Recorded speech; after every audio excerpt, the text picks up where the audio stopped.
नमस्कार साथियों। तो चुनाव आयोग ने फाइनली अपना नेक्स्ट इलेक्शन 2026 में जो पंचायत चुनाव होंगे उसके लिए पूरी समय सारणी जारी कर दी है बीएलओ के लिए। अतः अगर आप बीएलओ हो, चाहे पंचायत के हो चाहे विधानसभा के हो, इस वीडियो को आप पूरा जरूर देखिएगा, क्योंकि चुनाव आयोग ने दोस्तों कुछ नियम चेंज कर दिए हैं। बीएलओ को लेकर नियम चेंज कर दिए हैं और बीएलओ को क्या क्या करना पड़ेगा, सारे कुछ जानकारी आपको मैं सटीक जानकारी आपको इस वीडियो में बताऊंगा।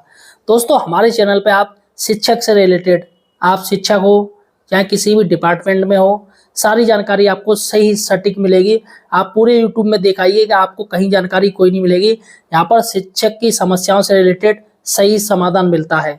अतः आप हमारे चैनल बेरोजगार हेल्पर को यहाँ सब्सक्राइब जरूर कीजिए। आप चाहे उत्तर प्रदेश से हो चाहे बिहार से हो, सभी की जानकारी देखिएगा। दोस्तों बीएलओ यानी बूथ लेवल ऑफिसर, उसका दोस्तों दो तरीके के होते हैं। एक होता है ग्राम पंचायत और एक होता है विधानसभा लोकसभा वाला। तो यहाँ पर दोस्तों हम बात करेंगे ग्राम पंचायत वाला।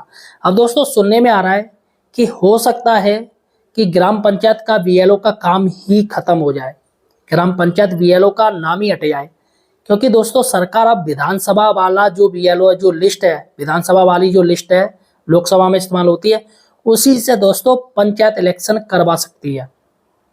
जी हाँ, जिसकी वजह है दोस्तों आने वाले विधानसभा चुनाव। क्योंकि आपको पता है अभी लोकसभा चुनाव हुए थे जिसमें उत्तर प्रदेश में बीजेपी को काफी कम सीट मिली थी, जिस पर दोस्तों काफी ज्यादा बहस भी हुई थी। अब ऐसे में 2027 में विधानसभा चुनाव प्रस्तावित है और जैसा कि आपको पता है कि अगर जो कोई गांव के वोट से जीतेगा, जी हाँ, गांव का वोट मजबूत होना चाहिए, उसकी ही सरकार बनती है। तो यहाँ पर दोस्तों सरकार मुझे लग रहा है फर्जी वोटिंग रोकने के लिए जो बीएलओ, जो ग्राम पंचायत के बीएलओ, उनको हटा के जो विधानसभा के बीएलओ हैं उसी लिस्ट से दोस्तों चुनाव करवा सकती है। क्योंकि दोस्तों ग्राम पंचायत में जिनका कोई चेहरा नहीं होता है, उनमें फोटो नहीं होता है, सिर्फ नाम से होता है, इसमें फर्जी वोटिंग ज़्यादा चलती है। ऐसे में दोस्तों सरकार चाहेगी कि फिर से बीजेपी 2027 में आए, तो इसलिए दोस्तों वह चेहरा वाले, जी हाँ, विधानसभा की जो लिस्ट है उसके बेस पर दोस्तों ये पंचायत चुनाव करवा सकती है। क्योंकि ऐसे में ज़्यादा बीजेपी सपोर्टर जीतेंगे, ज़्यादा बीजेपी सपोर्टर प्रधान बनेंगे, ज़्यादा बीजेपी सपोर्टर जिला पंचायत अध्यक्ष बनेंगे, मेंबर बनेंगे, तो आने वाले चुनाव 2027 में बीजेपी को फायदा होगा, मुख्यमंत्री योगी जी को फायदा होगा। तो यहाँ पर मैंने आपको पहली बात बता दी। चलिएगा बात करते हैं पुनरीक्षण कार्यक्रम कब से शुरू हो रहा है और प्रकाशन की अंतिम तिथि क्या है। इसके साथ ही दोस्तों सरकार जो चुनाव आयोग ने दो चीज पर स्पेशली ध्यान दिया है, एपी रेशियो और जेंडर रेशियो। ये आपका अगर इसमें कुछ भी गड़बड़ी पाई गई तो दोस्तों आप सस्पेंड हो सकते हो। तो यहाँ पर मैं आपको बताऊंगा इस वीडियो में क्या क्या आयोग ने नियम जारी किए।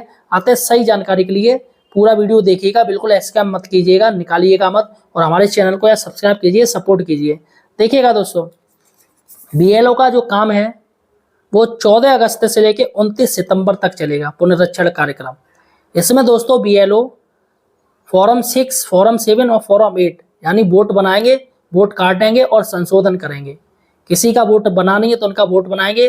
किसी की लड़की की शादी हो गई या किसी की मौत हो गई है या वो कहीं दूसरी जगह शिफ्ट हो गया उस गांव को छोड़ के प्रॉपर्टी बेच के, तो उसका वोट काटा जाएगा। और फॉर्म 8 होता है संशोधन के लिए, किसी का नाम सही होना है, किसी की डेट ऑफ बर्थ सही होनी है, किसी का एड्रेस सही होना है, तो उसके लिए फॉर्म 8 भरा जाता है। ठीक है। अब यहाँ पर दोस्तों, और यहाँ पर जो बीएलओ का कार्य चलेगा वो 14 अगस्त से 22 सितंबर तक आपको ऑनलाइन आवेदन करना है। ऑनलाइन का टाइम दिया गया है 14 अगस्त से लेके 22 सितंबर तक, 29 तक नहीं है, सिर्फ 22 सितंबर तक आपको ऑनलाइन आवेदन करना है। इसके साथ ही घर घर जाकर आपको जांच करनी पड़ेगी। जैसे बहुत से लोग क्या होते हैं खुद से ही फॉर्म भर देते हैं, खुद से ही वोट बनाने लगते हैं। अब ऐसे में उनका सत्यापन है वो बीएलओ द्वारा किया जाएगा। तो उसकी भी चुनाव आयोग ने एक तारीख घोषित कर दी है कि 23 सितंबर से लेकर 29 सितंबर तक घर घर जाकर सत्यापन करना है। किनका? जिन्होंने जो वोट बनवा रहे हैं या संशोधन करवा रहे हैं या वोट कटवा रहे हैं, सभी का आपको सत्यापन करना पड़ेगा, जिन्होंने ऑनलाइन आवेदन किया है खुद से ही। फॉर्म जमा करने की तिथि, आपको कब फॉर्म जमा करना है, सारे फॉर्म इकट्ठे कर लेने हैं। दोनों काम होगा ऑनलाइन तरीके से, ऑफलाइन तरीके से। क्योंकि ऑनलाइन का काम आ गया है तो बीएलओ ऐप पर ही ये काम शुरू होगा। मुझे लग रहा है जो मैंने कहा है विधानसभा के अनुसार ही, वोटर लिस्ट के अनुसार ही काम होगा। फॉर्म जमा करने की जो तिथि है वो 30 सितंबर से लेके 6 अक्टूबर तक, 30 सितंबर से लेकर 6 अक्टूबर तक आप ऑफलाइन फॉर्म आपको जमा करना पड़ेगा। अब दोस्तों कुछ लोग बीएलओ कहते हैं कि जब ऑनलाइन ही काम हो रहा है तो ऑफलाइन फॉर्म क्यों लिए जाते हैं। चलेगा, मैं आपको इसका जवाब बता दूं। दरअसल दोस्तों ऑफलाइन फॉर्म अगर कोई उच्च अधिकारी आता है, जैसे डीएम साहब आ गए या कमिश्नर आ गए, तो ऐसे में बीएलओ से कार्य प्रगति पूछी जाती है कि आपने कैसे क्या फॉर्म भरे हैं। अभी वो किसी बूथ का मांग ले तो वहां पर एक ऑफलाइन हमें मेंटेन रजिस्टर करना पड़ेगा कि सर ये देखिएगा, ये ऐसे ऐसे फॉर्म भरेगा, ये चीज़ है। तो इसलिए उच्च अधिकारी अगर कोई देख ले तो उनको दिखाने के लिए, देखिएगा हमारा इतना काम हो गया है। हर चीज़ ऑनलाइन नहीं होती है ना, तो इसलिए उनको दिखाने के लिए एक ऑफलाइन फॉर्म भरे जाते हैं उन्हीं वोटर्स के। अतः दोस्तों, और वैसे कोई नहीं है, ऐसा नहीं कि तहसील स्तर से कुछ होता हो, सिर्फ उच्च अधिकारियों तक पहुंचाने के लिए अगर कोई देख ले तो इसलिए ऑफलाइन फॉर्म की ज़रूरत होती है। चलेगा, हम यहाँ पर मतदेय स्थलों की मैपिंग की जाएगी, उनके फोटोग्राफ्स लिए जाएंगे, कैसी क्या स्थिति है मतदेय स्थल की, कहीं पानी तो नहीं भर रहा है, हैंडपम्प सही है और रैंप सही है या नहीं है, सही है, बिल्डिंग जर्जर तो नहीं है, इसकी फोटोग्राफी और मैपिंग की जाएगी। वो 25 नवंबर से 4 दिसंबर तक होगी, इसी बीच होगी। चुनाव आयोग का काम है, बिल्कुल फिक्स डेट टू डेट चलेगा, आगे ऊपर नीचे नहीं होगा। तो 25 नवंबर से 4 दिसंबर तक मैपिंग होगी आपके बूथ सेंटर की।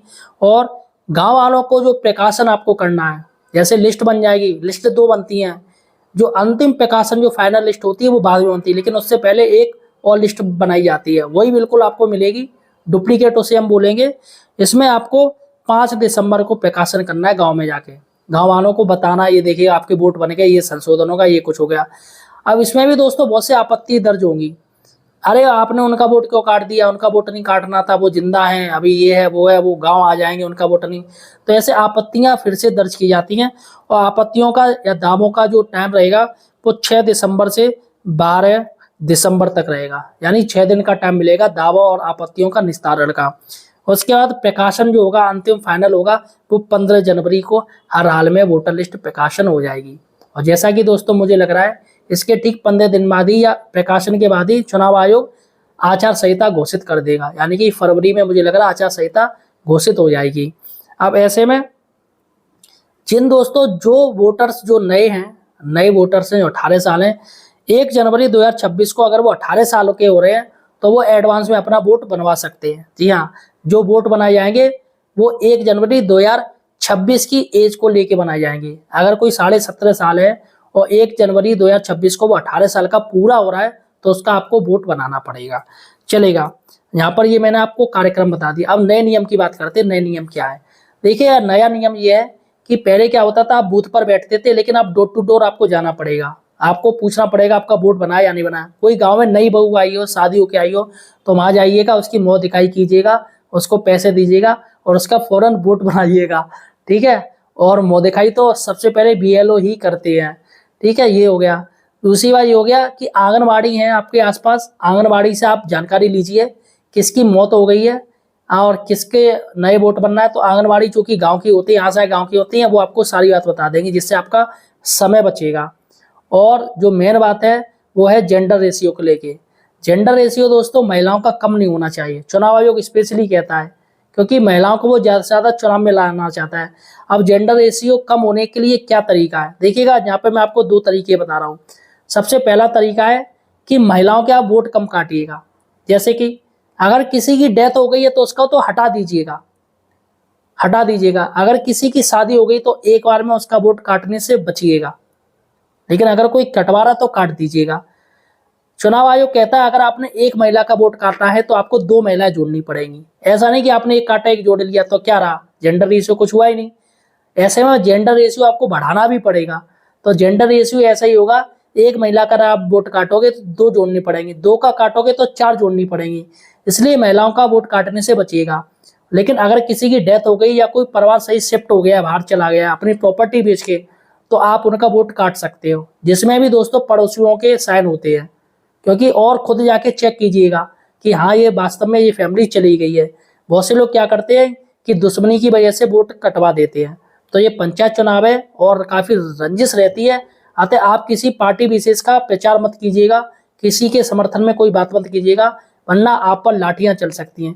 फिलहाल दोस्तों आपको और कोई जानकारी चाहिए बीएलओ से रिलेटेड या इलेक्शन से रिलेटेड, मुझे कमेंट सेक्शन में पूछ सकते हैं। इसके साथ ही हमारे चैनल को सपोर्ट जरूर कीजिएगा, चैनल को सब्सक्राइब कीजिएगा। धन्यवाद साथियों।